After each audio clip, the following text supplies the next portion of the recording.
दोस्तों और मेरे प्यारे प्यारे साथियों, अगर आप लोगों ने ये हमारी वीडियो को प्ले कर दिया है तो ये मेरी बात को गंभीरता से लेते हुए सुनिएगा।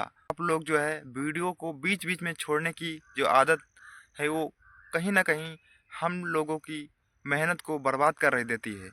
तो प्लीज़ आप लोगों से रिक्वेस्ट है कि भाई, हाथ जोड़ के मैं रिक्वेस्ट कर रहा हूँ कि आप लोगों ने अगर इस वीडियो के ज़रिए पूरी स्टोरी को समझना, बीच में मत छोड़ना।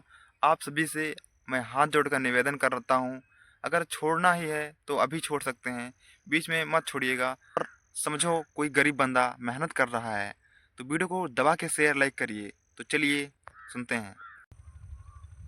भरतपुर के रूपनवास गांव में एक विक्रम सिंह नाम का एक शख्स रहता था। विक्रम शहर की एक फैक्ट्री में कड़ी मेहनत करके महीने के 18,000 कमाया करता था, लेकिन उसकी पत्नी सपना बेहद खर्चीली थी। विक्रम के खून पसीने की कमाई सपना महज हफ्ते भर में कपड़ों और महंगे श्रृंगार पर उड़ा देती थी। जब विक्रम ने तंग आकर उसे पैसे देना बंद कर दिया और खुद हिसाब रखने लगा, तो सपना ने अपनी ज़रूरतों को पूरा करने के लिए एक गलत रास्ता चुन लिया। उसने विक्रम की गैर मौजूदगी पर शहर जाना शुरू कर दिया, अजनबियों के साथ मिलना शुरू कर दिया। विक्रम ने उसे कई बार समझाया और लेकिन सपना के मन में लालच का जहर घुल चुका था। 15 अक्टूबर 2025 की सुबह जब विक्रम काम पर गया था, सपना की नज़र अपने घर के सामने खुली एक नई दुकान पर पड़ती है, जो कि वो मेडिकल शॉप होता है, उस पर पड़ती है। उस दुकान का मालिक अभिषेक था, जो एक जवान और दिखने में काफ़ी आकर्षक लड़का था। सपना ने तय किया कि वह अभिषेक को अपने जाल में फंसाएगी ताकि उसकी आर्थिक ज़रूरतें और शौक़ पूरे हो सकें। सपना दुकान पर गई और एक हेयर रिमूवल क्रीम मांगी। बातों बातों में उसने अभिषेक को यह एहसास दिला दिया कि उसका पति घर पर नहीं रहता है और वह अकेली रहती है। अभिषेक भी उसकी बातों में आ गया।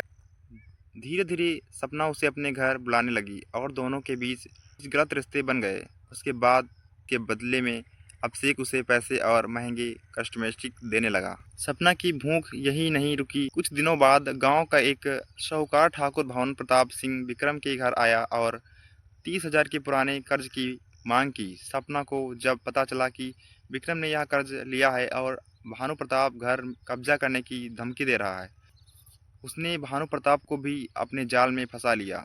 अब सपना के घर दो लोग आने लगते हैं, दुकानदार अभिषेक और शाहूकार भानु प्रताप।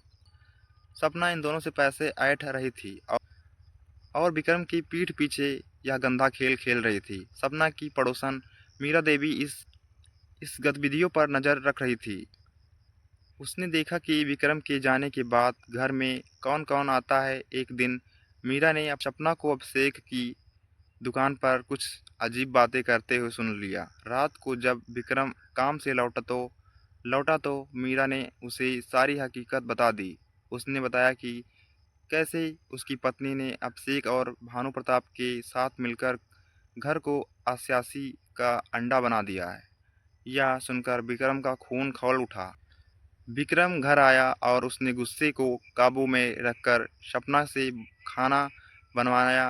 रात के करीब 10 बजे विक्रम ने सपना को दबोच लिया, उसके हाथ पैर बांध दिए और उसके मुंह में कपड़ा ठूंस दिया। कमरे की तलाशी लेने पर उसे वहां हेयर रिमूवल क्रीम के 10-12 पैकेट और एक फेविकोल स्ट्रॉइंग एडवांस की डिब्बी मिली।